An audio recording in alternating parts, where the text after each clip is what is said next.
قال رسول الله صلى الله عليه وسلم أول ما يحاسب به العبد يوم القيامة الصلاة وقال الله تعالى رب اجعلني مقيم الصلاة ومن ذريتي ربنا وتقبل دعاء आए मेरे परवरदिगार मुझे नमाज का पाबंदी रखो और औलाद को भी आए हमारी रब हमारी दुआ कबूल फरमा आए हमारी रब हमारी दुआ कबूल फरमा। আল্লাহ রাসূল সাল্লাল্লাহু আলাইহি ওয়াসাল্লাম বলেন, কাল কিয়ামতের দিন যখন বান্দা আল্লাহ রাব্বুল আলামিনের দরবারে আসামি হয়ে আল্লাহ রাব্বুল আলামিনের আদালতের কাঠগড়ায় দাঁড়াবে, সর্বপ্রথম যে তার কাছ থেকে আল্লাহ রাব্বুল আলামিন বান্দার হিসাব নেবে, সর্বপ্রথম বান্দার কাছ থেকে আল্লাহ রাব্বুল আলামিন বান্দার নামাজের হিসাব নেবে। যে বান্দা আল্লাহ রাব্বুল আলামিনের দরবারে নামাজের হিসাব সঠিকভাবে দিতে পারবে, যে আল্লাহর বান্দা নামাজের হিসাব সঠিকভাবে আল্লাহ রাব্বুল আলামিনের দরবারে পেশ করতে পারবে, এই নামাজের বদৌলতে, নামাজের বরকতে আল্লাহ রাব্বুল আলামিন বান্দার প্রত্যেকটা হিসাবকে আল্লাহ রাব্বুল আলামিন সহজ করে দেবেন। আল্লাহ পাক রব্বুল আলামিনের হাবিব বলেন, যখন দুনিয়াতে কোনো বান্দা নামাজ পড়ে আল্লাহ রাব্বুল আলামিন দুনিয়ার সকল চাহিদা আল্লাহ রাব্বুল আলামিন বান্দার মিটিয়ে দেন। আল্লাহ বলছেন, আল্লাহ রাব্বুল আলামিন বলেন, ইন্নাস সালাতা তানহা আনিল ফাহশাই ওয়াল মুনকার ওয়ালা যিকরুল্লাহি আকবার।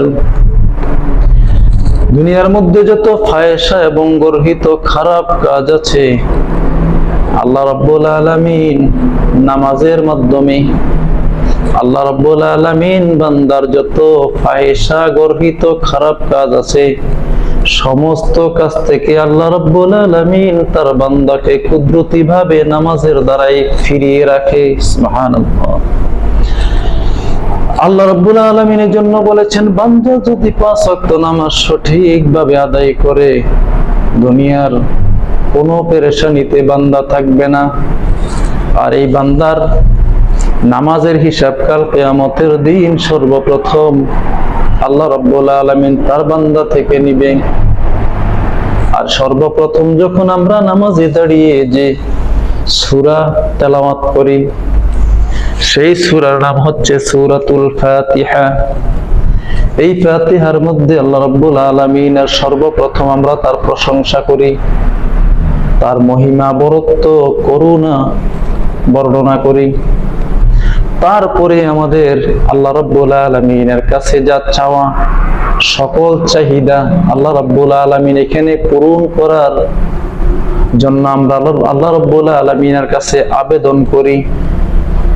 এই জন্য যদি কোনো বান্দা সঠিকভাবে নামাজ আদায় করে, দুনিয়ার সকল চাহিদা আল্লাহ রাব্বুল আলামিন অবশ্যই পূরণ করবেন। যেহেতু আল্লাহ বলছেন, উদউনি আস্তাজিব লাকুম, ও আমার বান্দারা, তোমরা যদি আমাকে ডাকো, আমি রব্বুল আলামিন তোমাদের ডাকের জবাব সাথে সাথে দিয়ে থাকি। সুবহানাল্লাহ। যখন বান্দা নামাজে দাঁড়ায় পরে আলহামদুলিল্লাহি রাব্বিল আলামিন, আর-রহমানির রহিম মালিকি ইয়াউমিদ্দিন ইয়াকা না'বুদু ওয়া ইয়াকা নাস্তাঈন ইহদিনাস সিরাতাল মুস্তাকিম সিরাতাল লাযীনা আন'আমতা আলাইহিম গায়রিল মাগদুবি আলাইহিম ওয়ালাদ-দাল্লিন।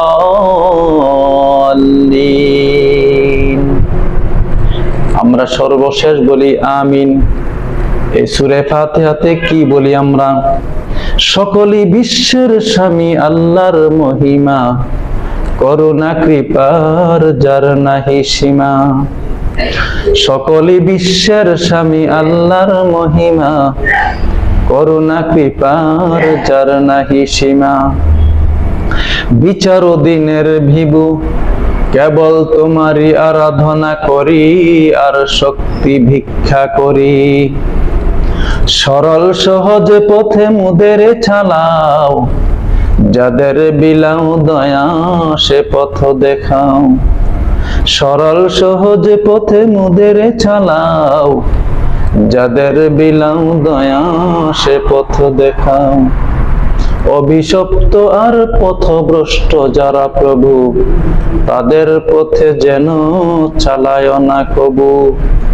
তারপরে এই দরখাস্ত পেশ করার পরে আমরা আল্লাহ রাব্বুল আলামিনের দরবারে বলি, রব্বুল আলামিন আমিন। রব্বুল আলামিন আপনি আমাদের এই দরখাস্তকে কবুল করুন।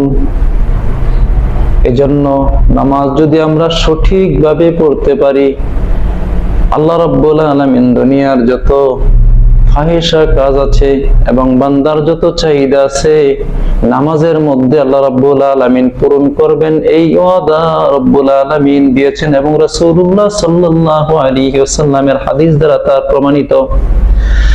রাসূলুল্লাহ সাল্লাল্লাহু আলাইহি ওয়াসাল্লাম এবং সাহাবায়ে কেরাম যদি কোনো পেরেশানিতে পড়তেন, যে কোনো সমস্যায় পড়তেন, তার সমাধানের জন্য ওযু করে মসজিদে যে 2 রাকাত নামাজ পড়ে তার যত আবেদন, যত চাওয়া আল্লাহর দরবারে চাইতেন, দুনিয়ার কারো কাছে চাইতেন না। আমরা যেন যে কোনো পেরেশানির মধ্যে পড়ি, যে কোনো সমস্যায় পড়লে যেন নামাজের মাধ্যমে আল্লাহ রাব্বুল আলামিনের কাছে সকল চাওয়া এবং চাইতে পারি, নিতে পারি। আল্লাহ যেন আমাদের সবাইকে তৌফিক দান করে। ওমা তৌফিকি ইল্লা বিল্লাহ। আসসালামু আলাইকুম ওয়া রাহমাতুল্লাহ।